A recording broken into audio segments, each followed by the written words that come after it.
this story is a bit of a fun one for various reasons. And I'm so glad I have Lou here to talk about it because he can talk about the unique history of this theme park like nobody else can because he has a very unique experience with it. What am I talking about? I am talking about Universal Studios Hollywood and the Fast and the Furious Hollywood Drift roller coaster. I think that's what they're calling it right now. Let's go ahead and put this on screen right now to show everybody at home what we're talking about. LA Comic-Con, it actually just took place, and in it, they had a special Fast and Furious Hollywood Drift panel hosted by John Corfino and Abby Venin? I think it's Abby Venin. Anyway, the Vice President, Universal Creative, and Senior Show Producer, Universal Creative. And LA Comic-Con, there were people there. And they were excited to hear what Universal actually had to say. They actually had the ride vehicles on display, which was actually pretty cool for those going there. You can see. I think these are some of the best ride vehicles I've ever seen for any coaster ever. That's just me. And the fact that they're going to have onboard audio and spin and do all this kind of crazy stuff, it is awesome. Fast and Furious Hollywood Drift is one of the most anticipated roller coasters that there is right now. Max speed of 72 miles per hour, 4,100 feet worth of track right there. And unlike Velocicoaster, this has an extra element to it, and that is the fact that these ride vehicles, they actually spin. Now, it's not a free spin, it's actually a controlled spin. So imagine Cosmic Rewind, but with inversions, and that's what we're getting here with and outdoors, and on a hill. And outdoors. And on a hill, yes. And they actually talk about that here. So this from Laughing Place, who was posting about this panel that took place at LA Comic-Con that was going into details of presenting this coaster. Now, John and Abby, I believe, are talking about Fast and Furious Hollywood Drift. Quote, "It's a great opportunity to bring people behind the scenes of the movies, and there are lots of props and demonstrations of stunts in the queue."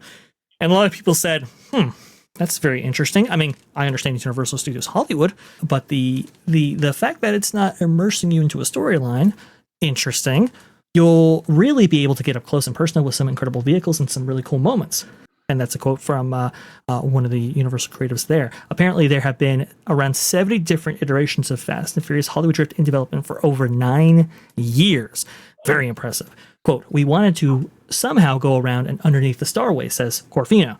He also talks about the ride vehicles. "It's absolutely imperative to honor the IP. This is a fan favorite, so we have to live up to those expectations." Okay, all things good. Designing anything at Universal Studios Hollywood is like living your life on a sailboat. We do not have a lot of room. The real estate is challenging, but our construction and facilities team is doing an incredible job. And indeed, it's like on the side of a hill. So it is very ambitious. And but not a short hill for those who've never been there. I don't know what the exact footage is as far as the elevation from the top to the bottom, and I'm too lazy to go on Google Earth and measure it, but it's a considerable distance. It's quite the hill for sure. You can see some amazing B-roll actually assembled by Ivan, the construction and so forth. It's farther along than what this footage would actually relate to you today, and it should be starting testing here very, very soon, as pointed out by Theme Park Wizard out there in the chat. But this is the part that has everybody concerned, and Lou, we're going to need your insight on this. Quote, "Okay. The creative conceit is that we're bringing you into a garage where they figure out how to create the Fast and the Furious stunts. It's almost like a love letter to the stuntmen and women. People are freaking out because people, I suppose, expected that this be a story that is conveyed through this coaster, not dissimilar to like the immersive worlds or immersive attractions that you would get over at Dark Universe and Epic Universe, or maybe the Harry Potter attractions. People are like going through stunts. We expected something far more immersive, I suppose. Lou? I don't know how you can do that outdoors on the side of a hill. Right. It's easy. That doesn't bother me. That shot that you showed with the frame around it, for those who don't know how these things happen, they put this wide sort of a frame around there. See that pipe-looking thing right in the middle that's wiggling a little bit as it wiggles? That is to show the outside maximum clearance so that they know that there aren't any tree branches or obstructions or anything that could be reachable by a guest and therefore cause injury. Right, the envelope of protection. Yes, that's the see, I knew you'd know the words. I'm just struggling along here. But as far as it being a story or not, People want to ride it because it's going to go fast and they can look at the valley. Right. And I was actually surprised by the online fervor surrounding this, because I'm like, well, look, it's Universal Studios Hollywood. It is right next to one of the most infamous backlots in the world. So many people have associated this specific theme park with being right next to active sound stages, active production facilities, and so forth. So the fact that you would have a ride honor that in the great Universal Studios Hollywood tradition, in which they would set up different experiences to show you the movie making process, I think is very consistent with the heritage and legacy of this specific hotel. I said hotel because we'll talk about that a little bit later, but specific park. Nolan, I want to go ahead and go to you. Do you need a story surrounding every single ride or experience, or is it just, hey, this is a coaster on the side of a hill, it's awesome, Fast and Furious themed? Is that enough? I'm kind of shocked that people want to go to Fast and Furious for a story. Do the films even have a story at this point? That's a great Yeah, point. and the last time they told a story was that awful screen-based ride that they did, and it was pointlessly a story. Yeah, exactly. The core of Fast and the Furious is, the cool stunts and all that, and family. A family, that's important too. According to Vin Diesel, family is there. Oh, Hannah. But yeah, we already had a film about that, so I don't know. Maybe it will do well. But I think we've just been, quote unquote, eating good for quite a while here, because we're just coming off the heels of Epic Universe, where there was so much that went behind it, immersive soundtracks in every area, worlds with stories built behind them, from, the 40 years of the Super Mario franchise, or the however old the Universal monster movies are collectively, because, they're up there a bit. And so many of these series they're focusing on have such expansive worlds, different iteration, books, whatever have you. Fast and the Furious is getting a roller coaster, and they definitely could have done something to tie into the 12, I don't know, we have 24 movies at this point. There's been a lot of them, it feels like. Yeah. But it's not one of those where I don't feel like even the most diehard fans would be like, man, I just need to see the lore of Fast and the Furious. I don't think that was really a priority here. I think they just wanted to do something that'd be a fun, memorable time. And to its credit, it is kind of hard to build lore to a roller coaster when you don't have a lot of dark ride theming. And who knows, maybe when this ride comes out, we will have that, and maybe it will show more justifiable reason of why we need more story in this ride. We've seen coasters in other parks, not have very much storyline to it, and they suffer. I take some of the DC Universe attractions at the Six Flags parks, Batman, Superman, Wonder Woman, whatever have you, Green Lantern. It does take away a bit that you don't really get that level of immersion. But for something like this, I don't think Universal was going at immersions for a priority here. I'm literally coming off the heels of Halloween Horror Nights, which was all about immersion and, world building and making the viewer feel there.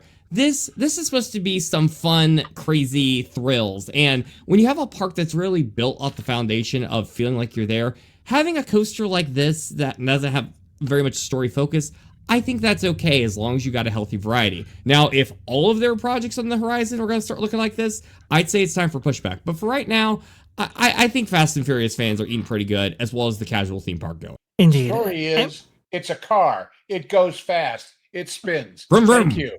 And by the time you thought that through, it's over. Exactly. MJ, I don't think, I know you're more East Coast than West Coast. If you were to book a flight out to LA in order to experience this attraction, I don't really think that the inclusion of a story or the exclusion of a story is necessarily going to alter maybe your travel plans, or maybe your flight, your I guess your vacation package and so forth. Am I wrong here? Or, hey, are we just in this kind of immersive mode in theme park history where we need everything to tell us a story? No, you're not wrong. I agree with you. I would not get in a plane and go travel from the East Coast to the West Coast for this. I think it looks really cool and interesting. Like Nolan said, it's like a thrilling ride. I think people are kind of over it. They over-exhausted the whole Fast and Furious franchise. The first few films were so good, and then they just started getting stupid, and they lost We're going to space. Yeah, like they lost my attention. Everyone remembers the classic, The Fast and Furious Part 1. I mean, I was a teenager when it came out. It was a great film. The characters were very memorable. You were emotionally attached to the character. Like you got Vin Diesel, and you have Michelle Rodriguez, and all those great. Paul then you Walker. have the Paul Walker, and you have this new franchise of characters. They're not memorable.